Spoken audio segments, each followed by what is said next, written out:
There are neighbors directly east of Scottsdale. In fact, their home address shows up as living in the city, but they live on their own land. And the Salt River Pima Maricopa Indian community wants you to get to know them a little bit better.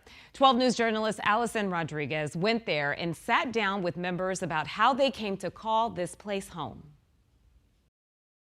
When you talk about the makeup of our community, there are two different tribes that live here. Martin Javier is now into his second term as president of the Salt River Pima Maricopa Indian community. He told me he's surprised not many people know more about who calls this tribal community home. The Pima, the O'odham people, and the Maricopa, the Alchatham Pipash people. The reservation is located just east of Scottsdale, and there are more than 11,000 members, roughly 6,000 of who live on the land.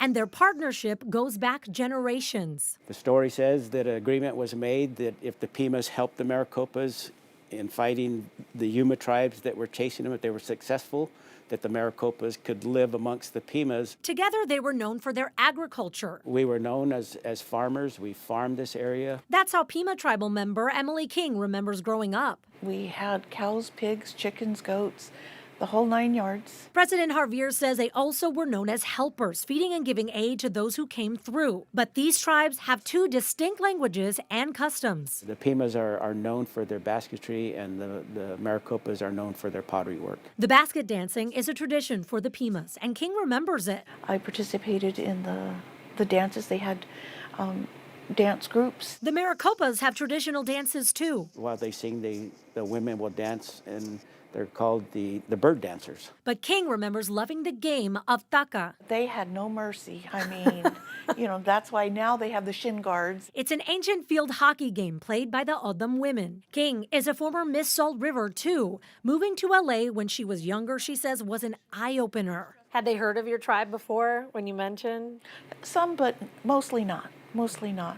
It's a relatively small community, but at one time covered most of the valley. According to President Javier, the tribes were meant to have 680,000 acres. But when they were federally recognized in 1879, that number dropped to 52,600, which is where it stands today. Our history tells us that we lost over 600,000 acres of land in 6 months. And now they're fighting to keep their customs alive. It's been hard here to keep the culture and traditions of both of our tribes. That includes the languages. I started picking up words.